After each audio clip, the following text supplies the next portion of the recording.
નમસ્તે મિત્રો, આજે આપણે બનાવીશું ભીંડાનું ખૂબ જ સ્વાદિષ્ટ શાક।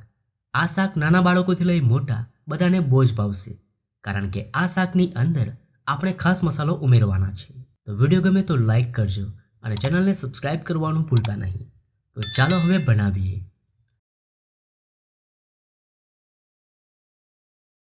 તો ભીંડાનું સ્વાદિષ્ટ શાક બનાવવા માટે મેં અહીંયા 250 ગ્રામ ભીંડા લીધા છે અને ભીંડાને આ રીતે મીડિયમ સાઇઝમાં સમારી લીધા છે। તમે ભીંડા વધુ ઓછા લઈ શકો છો। હવે આપણે શાક બનાવી લઈએ। તો પેનમાં ઉમેરીશું 3 ટેબલસ્પૂન તેલ।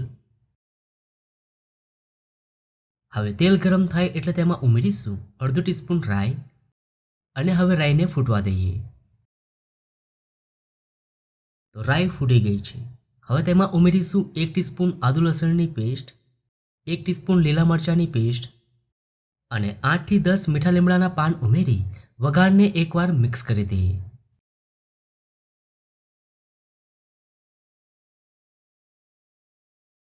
હવે તેમાં ઉમેરીશું 1 ઝીણી સમારેલી ડુંગળી અને હવે ડુંગળીને 1 મિનિટ સાંતળી લઈએ।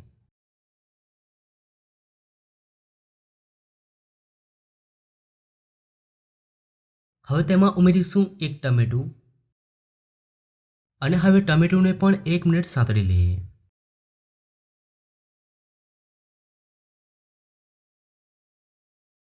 તો ટમેટું અને ડુંગળીને આપણે 2 મિનિટ સાંતળી લીધા છે। હવે તેમાં સમારેલા ભીંડા ઉમેરી દઈએ, સાથે સ્વાદ પ્રમાણે મીઠું અને હવે મિક્સ કરી 1 મિનિટ આ રીતે ભીંડાને સાંતળી લઈએ।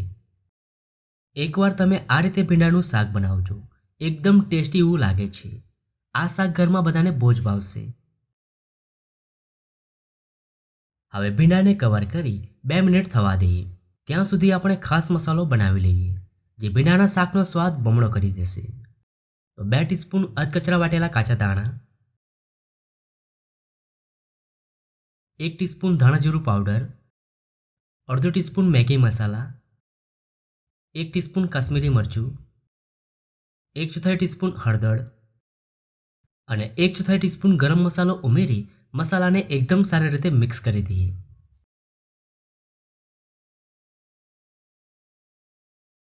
તો એકદમ સુપર ટેસ્ટી મસાલો તૈયાર છે। હવે તેને ભીંડાના શાકમાં ઉમેરી દઈએ।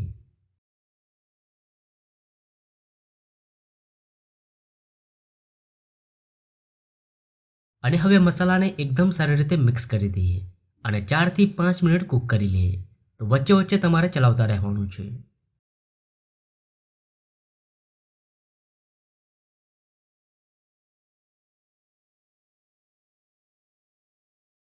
હવે લાસ્ટમાં કોથમીર ઉમેરી ગરમ ગરમ શાકને સર્વ કરી લઈએ। તો ખૂબ જ સ્વાદિષ્ટ ભીંડાનું એકદમ ટેસ્ટી એવું શાક તૈયાર છે। ખૂબ જ સરસ શાક બન્યું છે। તો તમને આ ભીંડાના શાકની રેસીપી કેવી લાગી? જો રેસીપી ગમી હોય તો વિડીયોને લાઈક અને શેર કરજો।